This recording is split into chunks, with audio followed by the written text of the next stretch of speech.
Olá, queridos amigos da Novo Tempo, sejam todos bem-vindos ao programa Bíblia Fácil, seu programa semanal de estudo da Bíblia.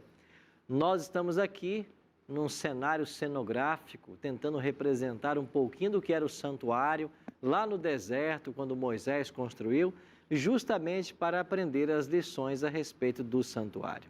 E como você sabe, o santuário terrestre construído por Moisés usou como modelo o santuário celestial. Lá no Monte Sinai, Deus mostrou para Moisés o santuário celestial. E Deus falou assim: Moisés, faça tudo conforme o modelo que eu te mostrei no monte.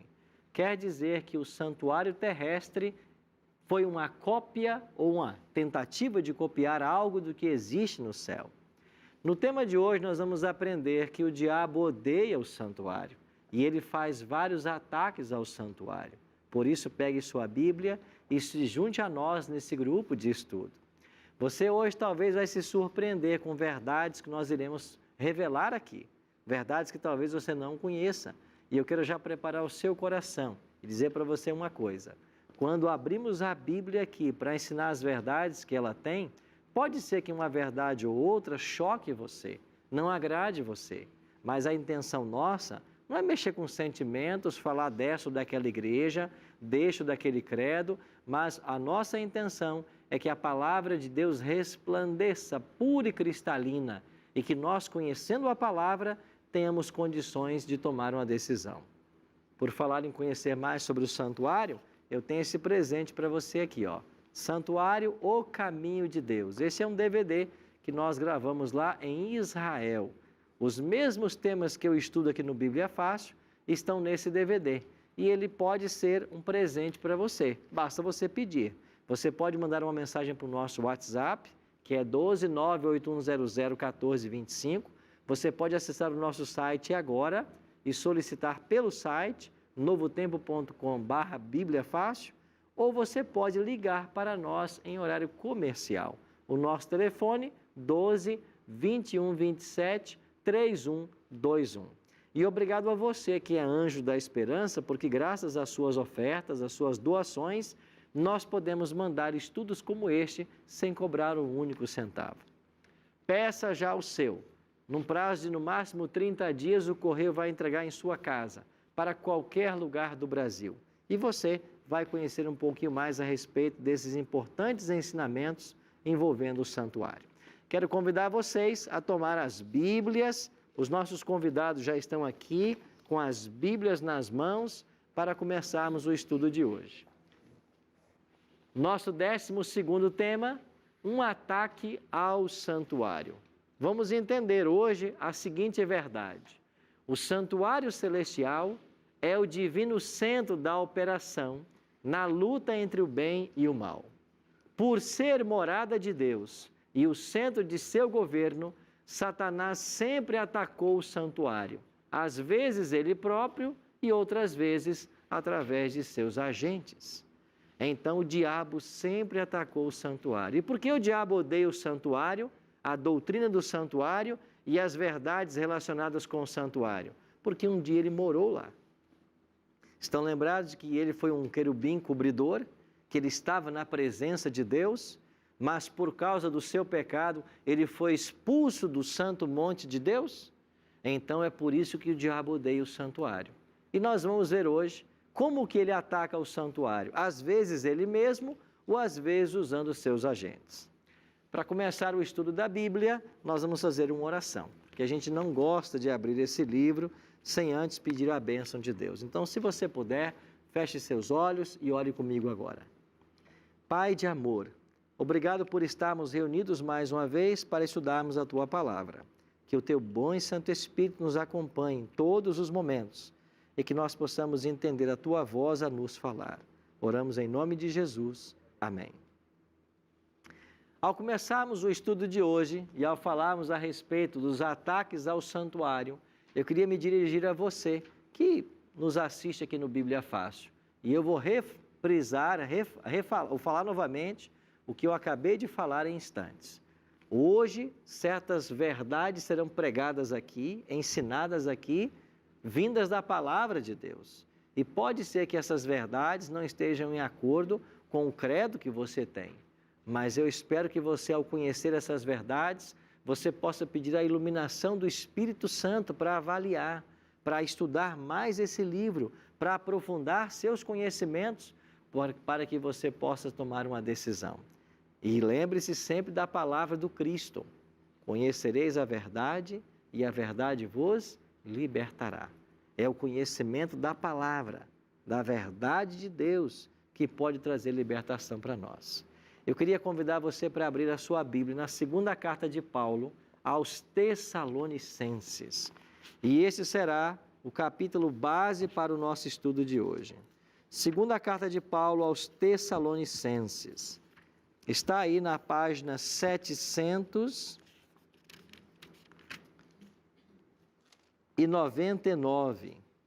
Página 799. Segunda carta de Paulo aos Tessalonicenses, capítulo 2. Vamos começar desde o início do capítulo.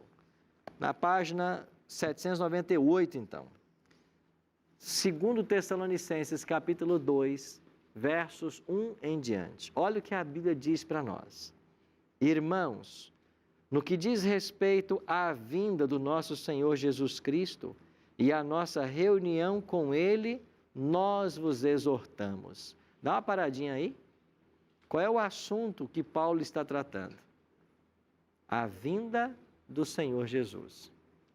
Então, Paulo está dizendo, no tocante à volta do Senhor Jesus, eu não quero que vocês sejam ignorantes. Verso 2.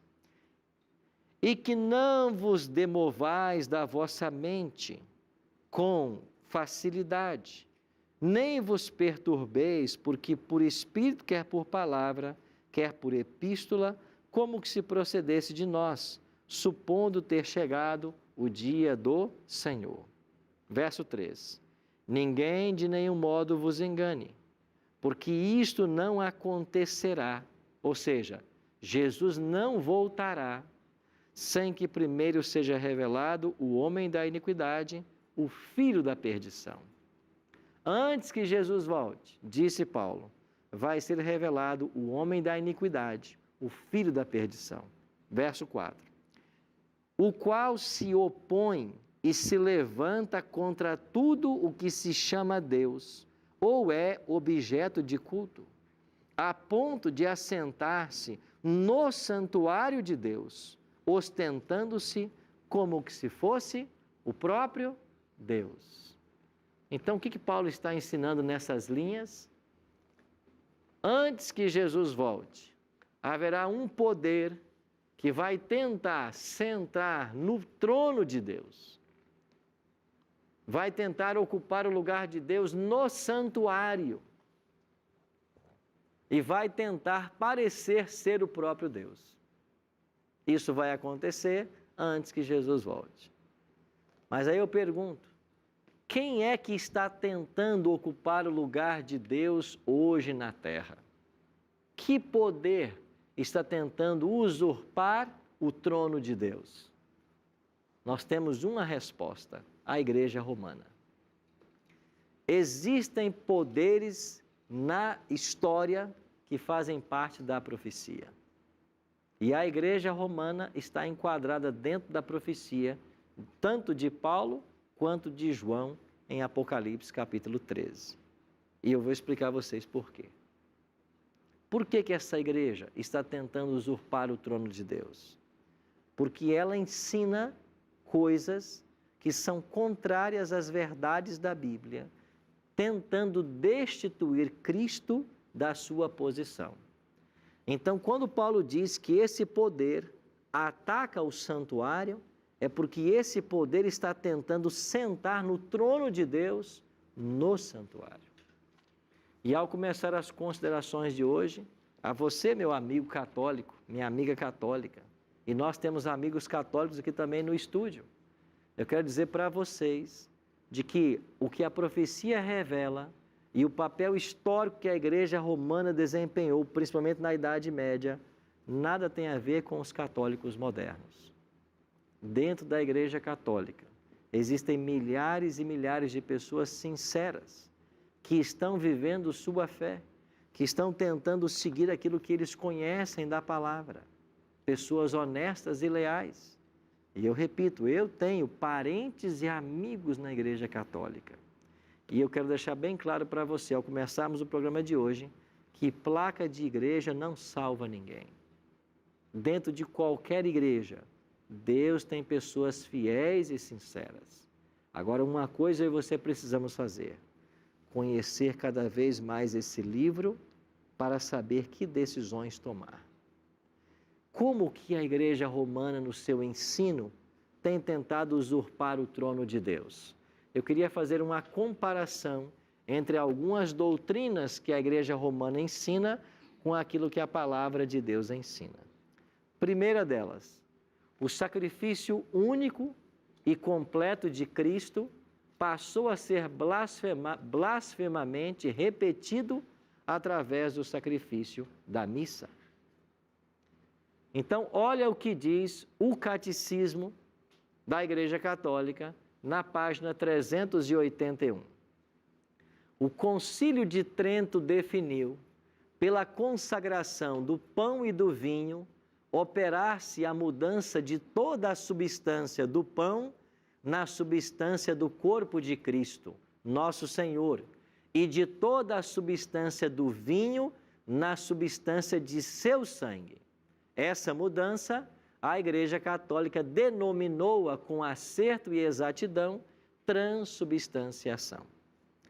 E, para minha surpresa, eu descobri essa semana que outras igrejas também pensam assim, não é verdade? Outras igrejas acham que na hora da ceia ou na hora da missa, os emblemas do corpo e do sangue se tornam o próprio corpo de Jesus e o próprio sangue. Veja, isso é contrário ao ensino da Bíblia. O que ensina a palavra de Deus a respeito da morte de Cristo? A Bíblia diz o seguinte em Hebreus 9, 28. Assim também Cristo, tendo se oferecido uma vez para sempre, para tirar os pecados de muitos, aparecerá segunda vez, sem pecado, aos que o aguardam para a salvação. Quantas vezes Cristo morreu para salvar o ser humano? Uma única vez. Mas o que é que ensina a missa? Que em cada celebração o Cristo morre. Porque não são meros emblemas, é o próprio corpo e o próprio sangue, a que chamam transubstanciação. Mas isto não é bíblico.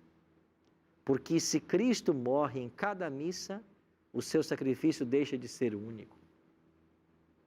Então, a missa que celebra a morte de Cristo, dizendo que ali os emblemas se tornam no próprio corpo e no próprio sangue, é uma blasfêmia. Porque Cristo não morre novamente. E há um outro detalhe. Se você olhar para esta obra, a missa na história, olha o que diz o autor. A missa é um sacrifício oferecido pelos vivos e pelos mortos. Mas como que eu posso oferecer um sacrifício para alguém que já morreu? Como que eu posso sequer orar por alguém que já morreu? Como que eu posso me batizar por alguém que já morreu? São coisas que são feitas hoje em algumas denominações. Mas a palavra de Deus ensina que uma pessoa, quando morre, ela morre salva ou morre perdida.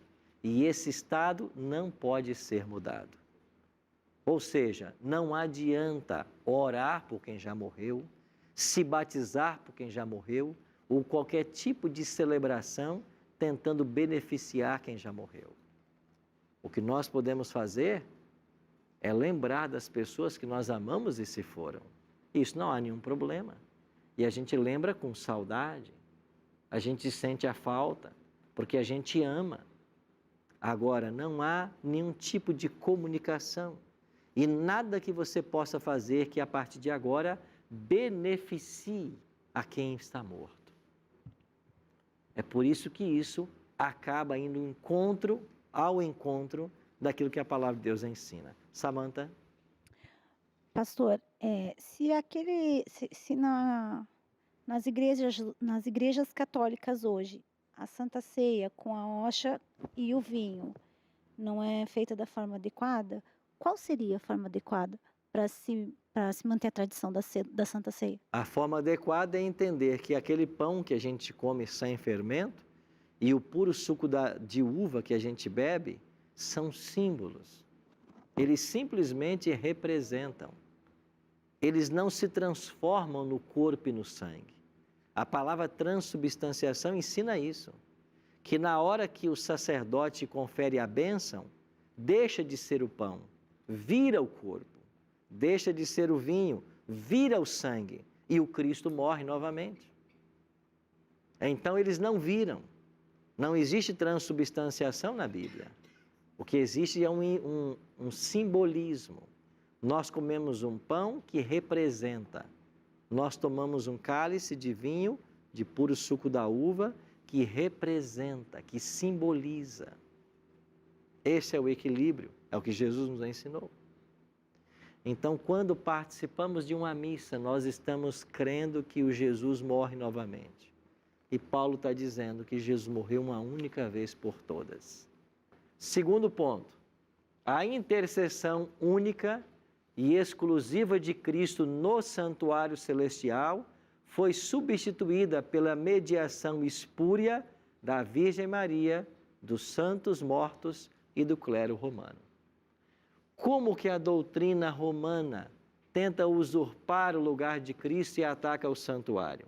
Quando se ensina que Virgem Maria, os apóstolos ou os santos, ou mesmo o clero, têm funções mediatórias. Vocês perceberam que até aqui no estudo do santuário, todo ele foi centralizado na pessoa de Cristo? Cristo é a oferta, Cristo é o sacerdote, Cristo é o sumo sacerdote, Cristo é o que salva, Cristo é o que perdoa. O santuário era o ensino de Cristo. Agora, o que vem ensinar o catecismo na página 273?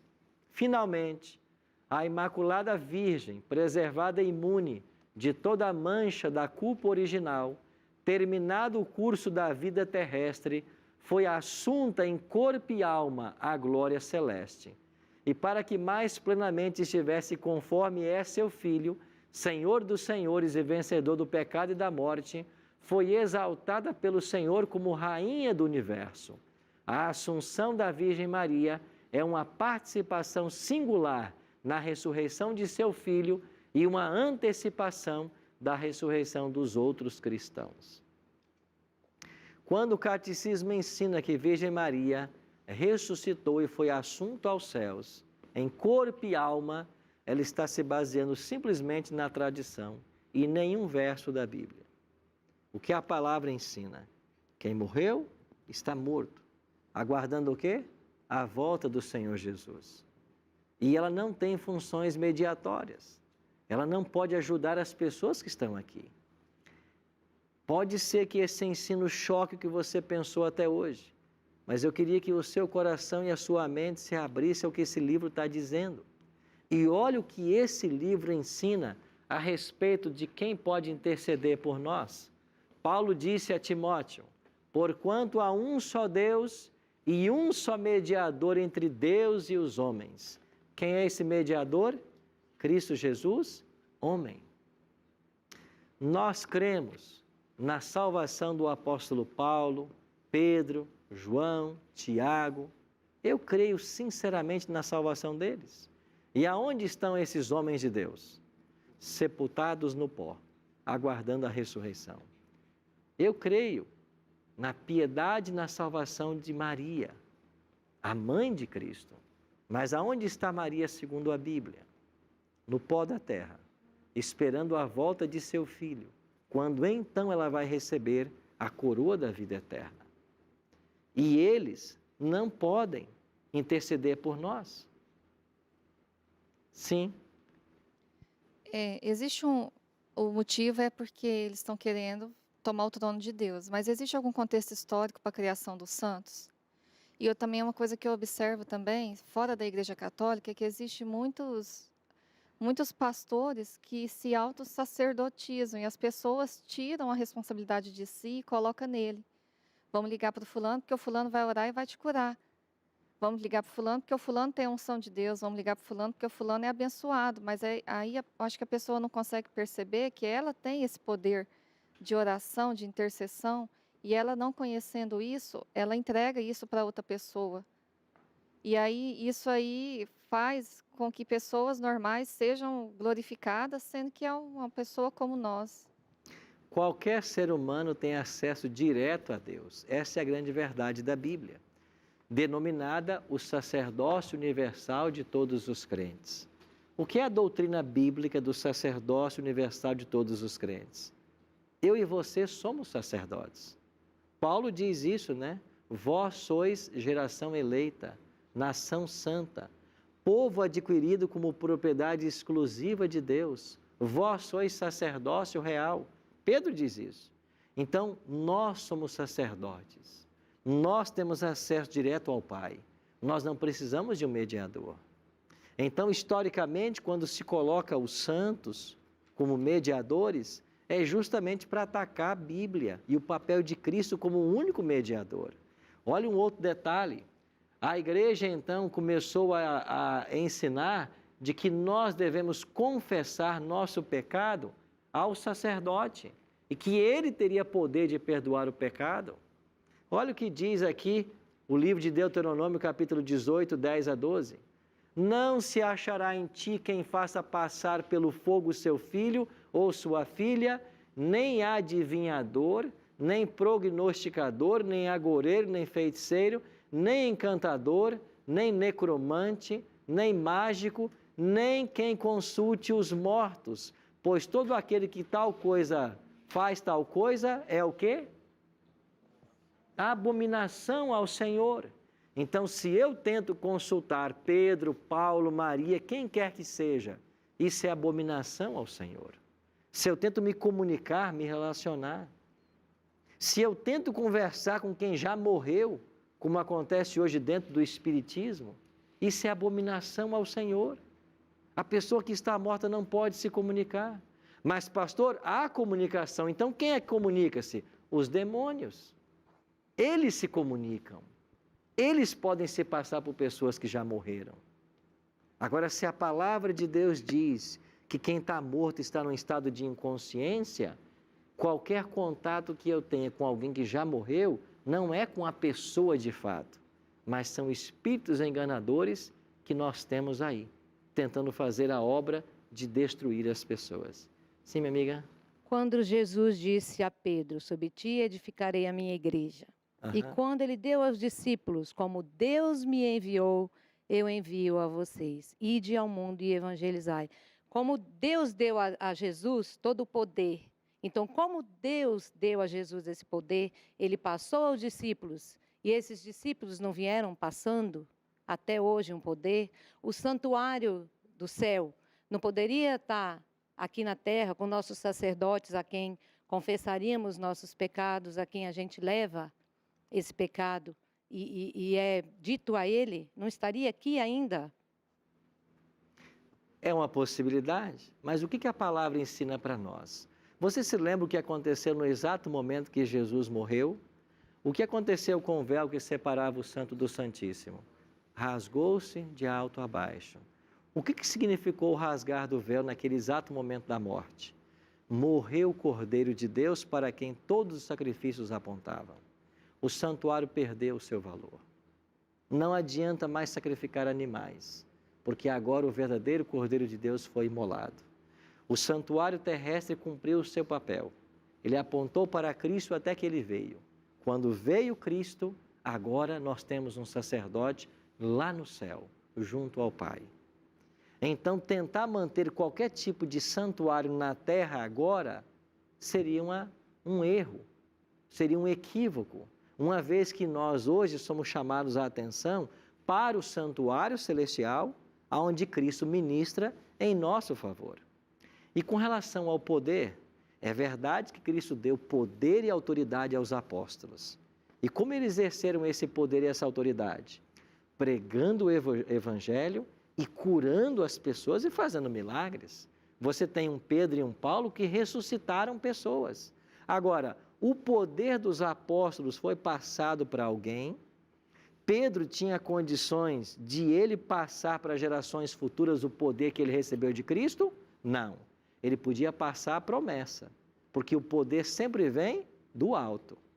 Então, em toda a história, os fiéis filhos de Deus, que tiveram poder semelhante aos apóstolos, hoje, os fiéis cristãos que também têm o Espírito, de onde vem esse poder?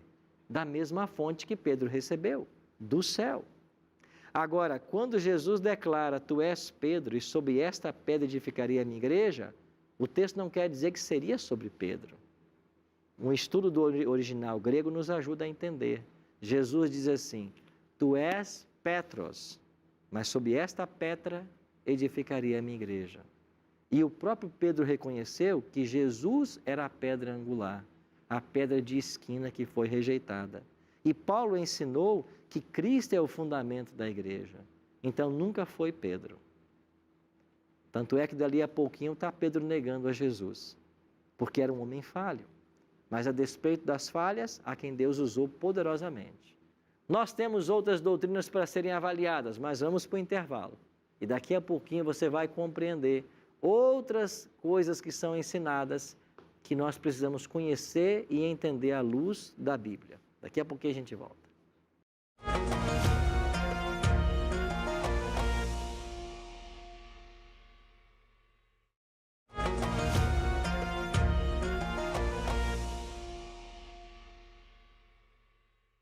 Estamos de volta com o programa Bíblia Fácil, hoje aprendendo sobre os ataques ao santuário.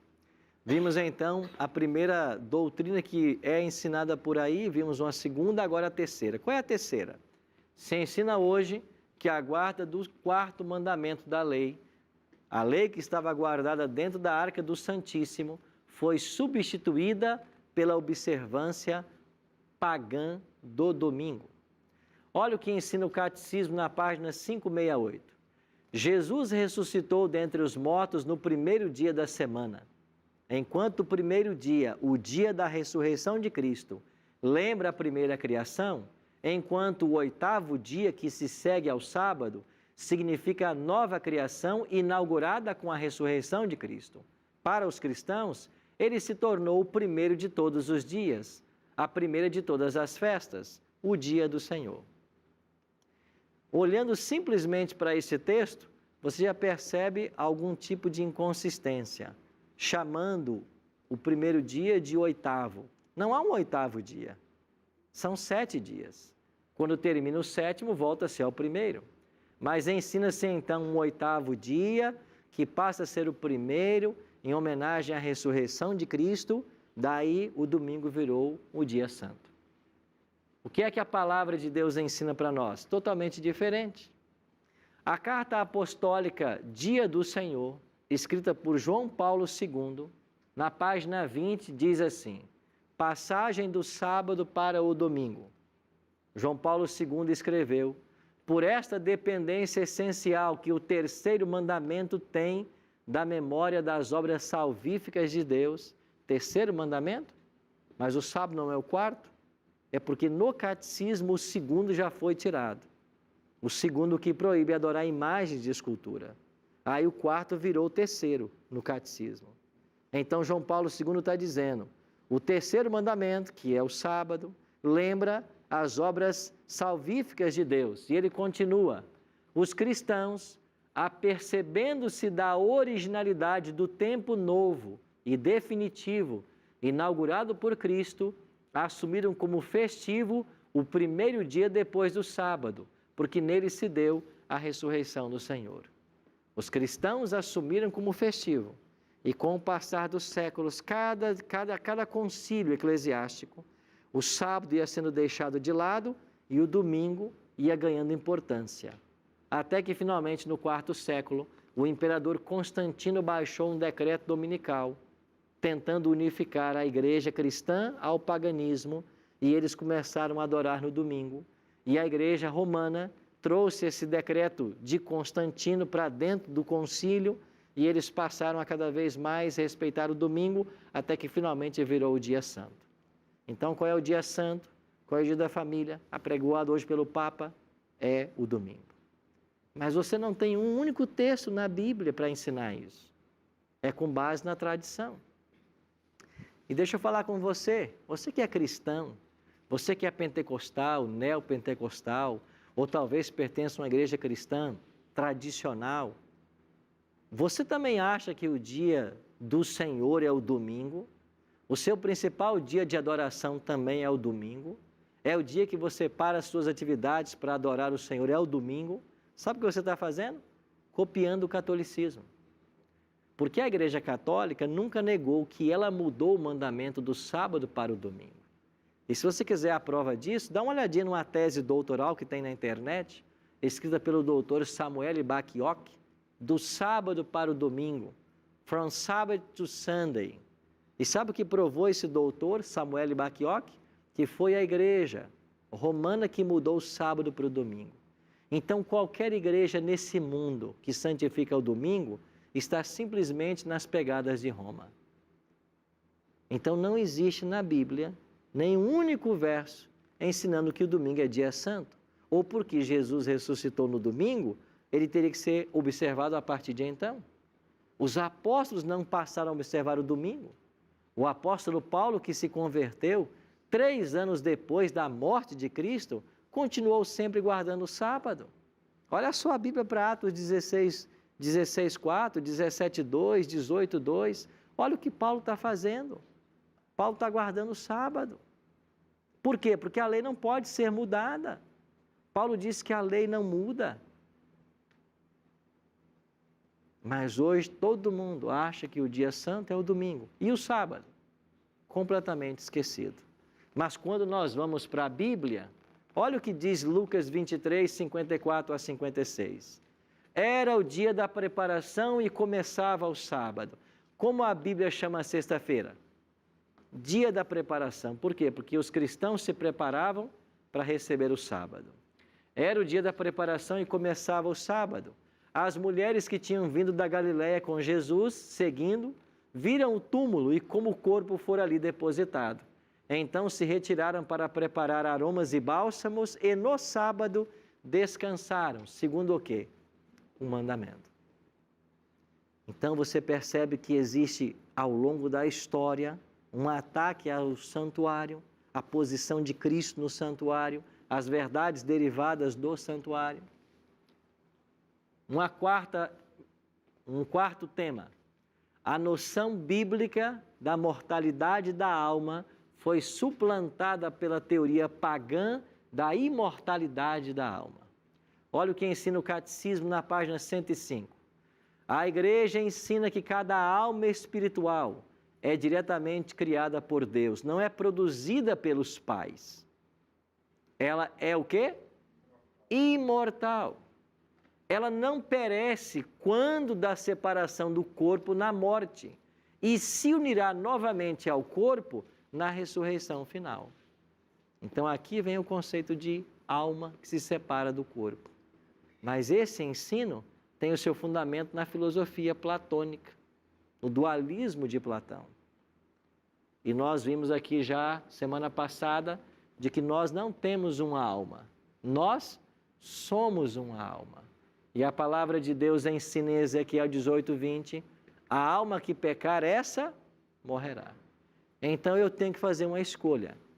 Ou eu fico com o catecismo que ensina que a alma é imortal, ou eu fico com a Bíblia que ensina que a alma é mortal. Mas não dá para ficar com as duas coisas. Eu tenho que ficar com um ensino. Então eu tenho que decidir se o que vai pautar a minha vida é esse livro, a palavra de Deus, ou se eu vou pautar a minha vida pela tradição humana. Não importa se ela tenha um mês, séculos ou milênios. Não importa. Eu tenho que decidir o que vai pautar a minha vida.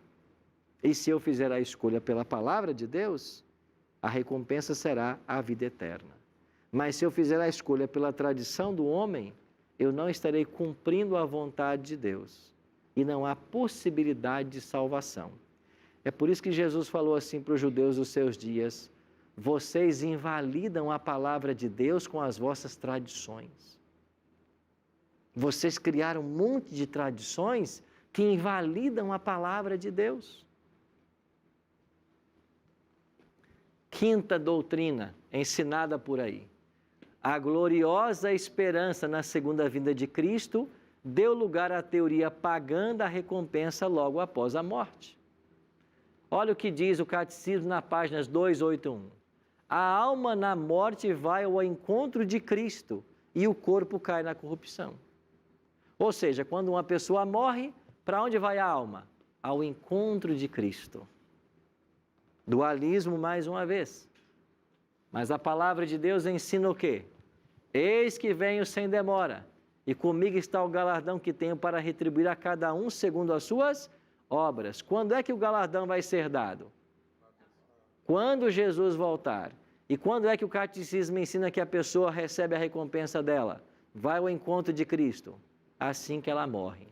Agora, se todo mundo que morre já vai ao encontro de Cristo em alma, em espírito, para que Jesus vai voltar? Se todo mundo já está lá. E quando fala assim arrebatamento secreto? Se todo mundo está sendo arrebatado levando para o céu, para que Jesus vai voltar? Se já vai haver o arrebatamento da igreja. Então nós precisamos acordar, nós temos que voltar mais para esse livro, ler mais Bíblia, deixar mais que a palavra nos fale e menos o que andam dizendo por aí. Por isso, meus queridos, eu e você precisamos dar uma resposta ao que a palavra de Deus nos ensina. Eu e você vamos nos deparar com isso. Eu me lembro muito bem que eu tinha 13 anos de idade. Eu não nasci numa família de adventistas. E com 13 anos de idade, eu fiz minha primeira comunhão, fui crismado, mas um dia cheguei para o meu professor de crisma e perguntei: escuta, alguém me falou a respeito do quarto mandamento do sábado. Por que nós aqui não guardamos o sábado?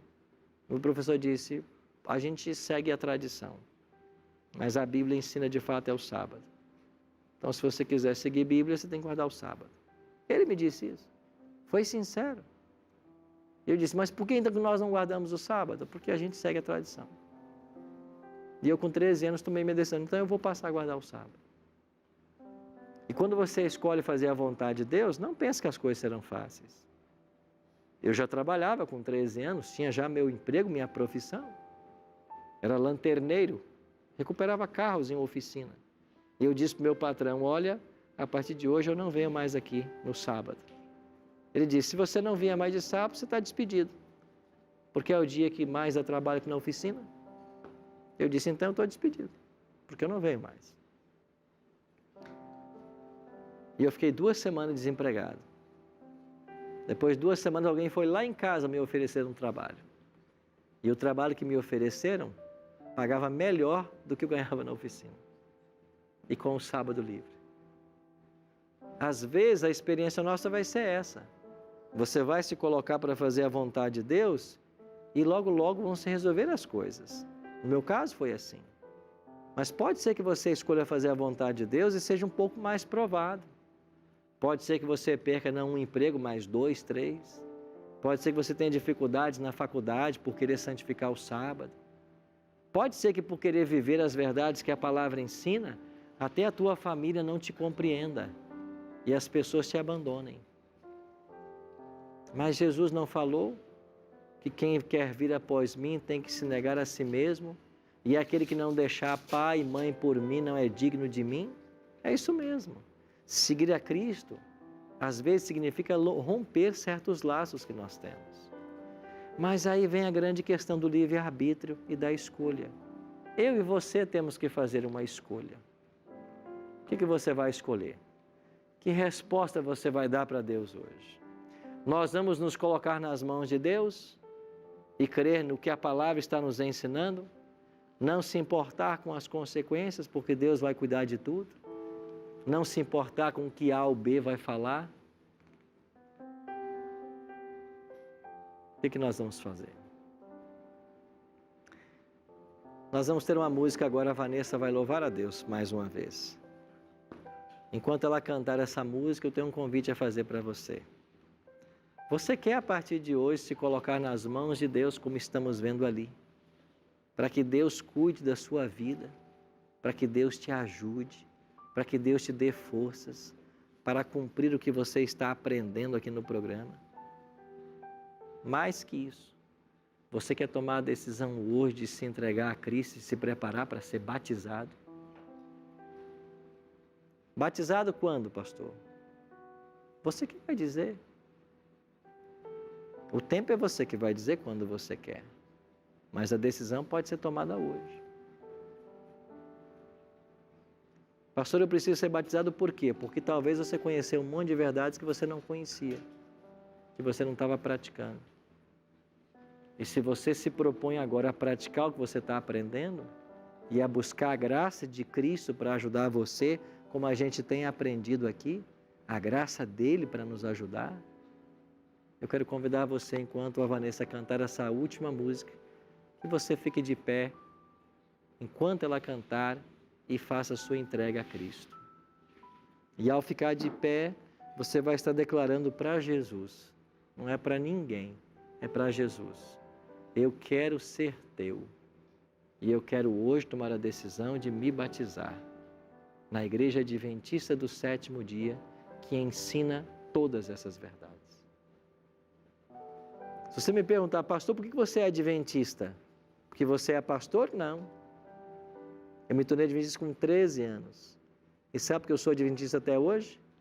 Porque depois de ter lido esse livro algumas vezes, eu nunca encontrei aqui uma doutrina que a Igreja Adventista não ensine. E eu nunca encontrei no ensino da igreja algo que não estivesse fortemente alicerçado na Bíblia. É por isso que eu sou adventista. Porque tudo o que Deus escreveu nesse livro, nós ensinamos. E tudo que nós ensinamos está nesse livro. Então, se você quiser tomar a sua decisão por Cristo e pelo batismo, enquanto ela cantar, você poderá ficar de pé. Eu vou orar por você. E você que está em casa nos assistindo, quer tomar também a decisão? Fica de pé aí também. Eu não vou poder ver você, mas Cristo vai ver. Cristo vai olhar para o seu coração. Agora vai começar uma batalha no seu coração. Deixa que o Espírito Santo vença essa batalha. Em nome dele, se coloque de pé. Entregue a sua vida enquanto você ouvir essa música. Porque esta é a maior escolha que o ser humano pode fazer. E você nunca mais será o mesmo depois de feita essa escolha. Vamos ouvir então.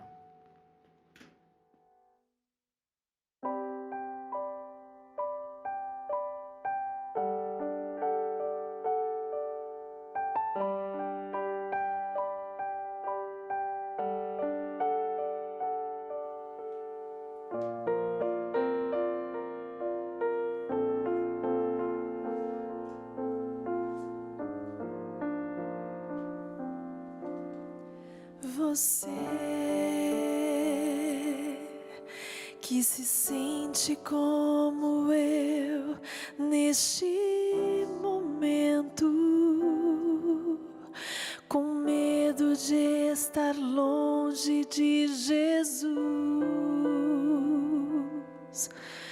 com medo de negar a sua cruz. Você que olha em volta e não pode abandonar os brilhos que se apagam, os ecos que se perdem, valores que não podem perdurar. Você que sente muito a falta de Jesus, mas sente estar tão longe que não pode mais voltar. Você que, como eu,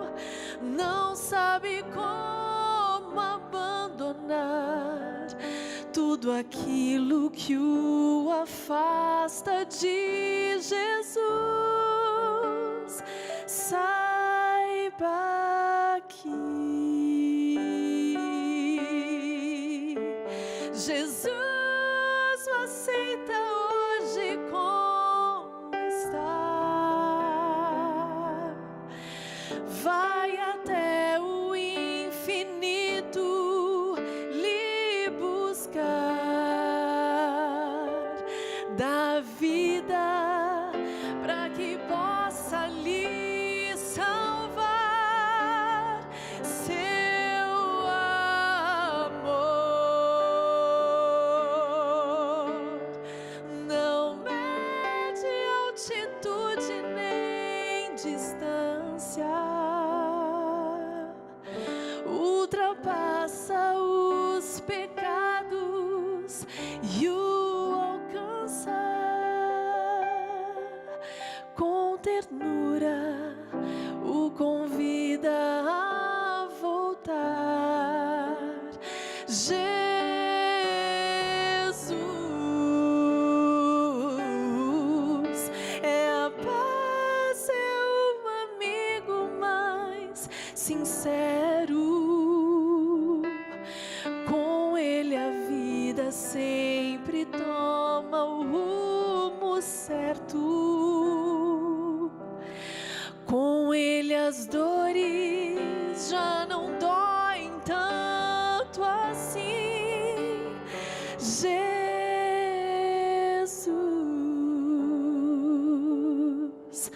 é a voz que sempre chama e não acusa. É o braço aberto que nunca recusa. É o peito onde você vai se encontrar.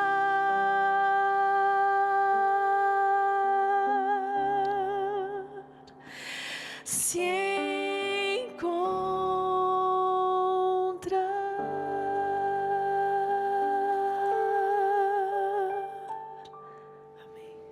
Amém. Obrigado, Vanessa. Você está de pé aí na sua casa, onde quer que você esteja. Louvado seja Deus pela decisão que você está tomando. Eu não posso ver, mas Cristo pode. Acesse o nosso site decidimudar.com.br.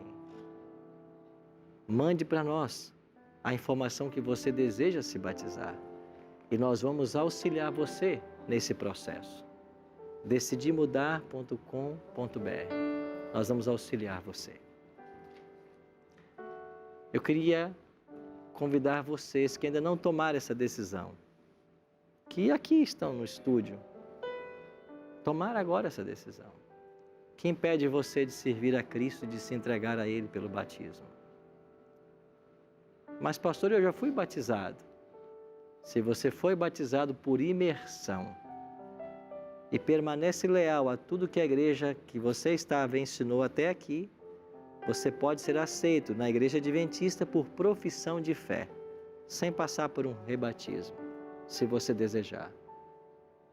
Mas se você quer, a partir de agora, guardar aquilo que a palavra ensina, que você está aprendendo aqui, os mandamentos, como nós aprendemos aqui, incluindo o sábado, então quero convidar você a tomar a decisão de se unir ao povo que ensina essa verdade e vive essa verdade. Alguém mais quer ficar de pé? Pastor, eu quero. Eu quero tomar minha decisão.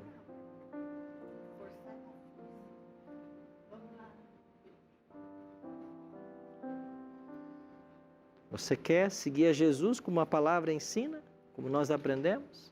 É um convite para você ficar de pé e tomar a sua decisão. Agora você tem todo o direito. Não, pastor, eu vou continuar onde eu estou, do jeito que eu estou. Você pode. Só que Jesus diz assim em Apocalipse 18:4. Sai dela, povo meu. Diz assim em João 10:16. Eu ainda tenho muitas ovelhas que não são do meu aprisco. A mim convém conduzi-las, elas ouvirão a minha voz e sairão. Você ouviu a voz de Jesus em algum momento aqui no Bíblia Fácil? Chamando você para uma decisão? É a voz dele. Se você não seguir essa voz, o que você vai seguir?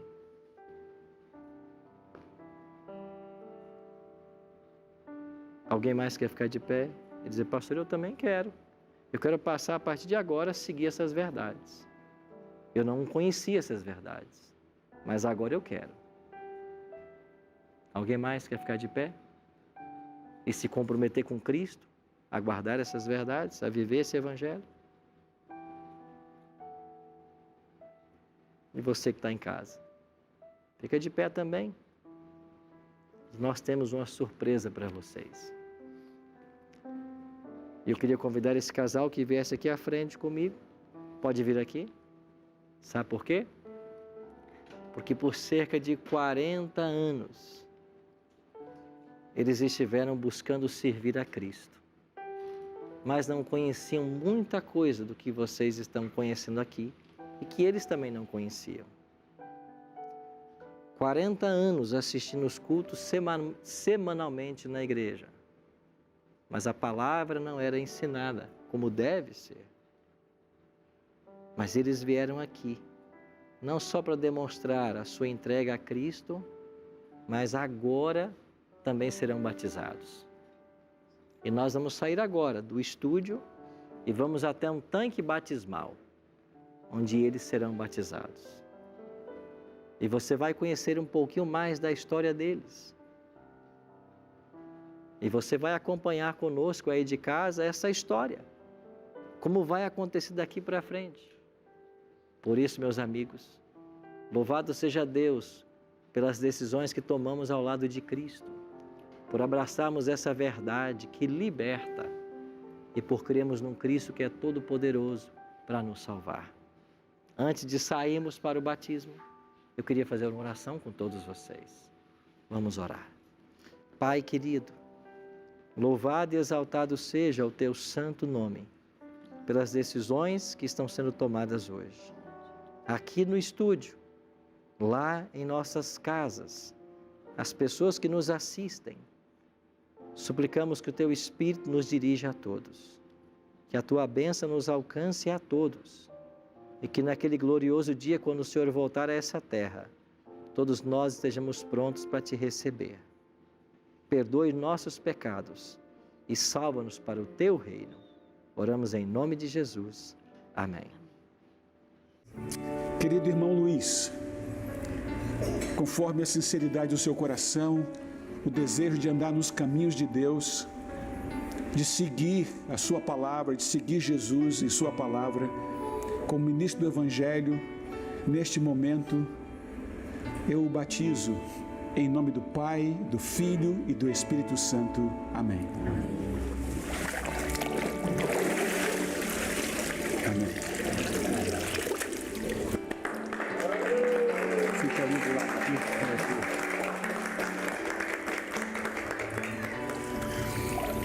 Irmã Elizabeth, assim como seu esposo acabou de fazer, na sinceridade do seu coração e com o seu desejo pessoal, sem nenhuma imposição, eu tenho a alegria de, como ministro do Evangelho, cumprindo a ordem do Mestre, batizá-la em nome do Pai, do Filho e do Espírito Santo.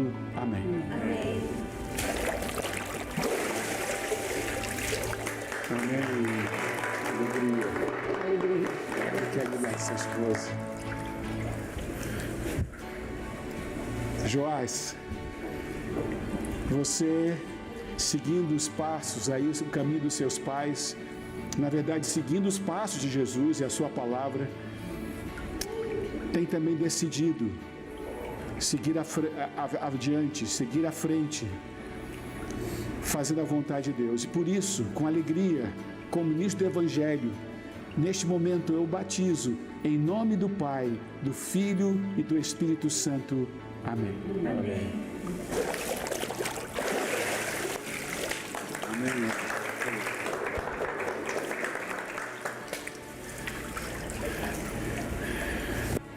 Eu estava ali olhando você, o casal, né? Estavam aqui se cumprimentando e senti a emoção no coração de vocês, né, Jéssica? A sinceridade de vocês neste momento. Eles estão estudando a Bíblia, eles vêm de uma denominação religiosa que aprenderam muitas verdades, reconheceram a Jesus, mas descobriram que há algo mais a aprender, algo mais a avançar, né? A vida da gente é avançar cada dia mais à medida que Deus vai lançando luz, e Deus tem lançado luz a essa família. Por isso, Jéssica, cumprindo a ordem de Jesus, neste momento, para a honra e glória de Deus, eu a batizo em nome do Pai, do Filho e do Espírito Santo. Amém. Amém. Deus abençoe. Amém.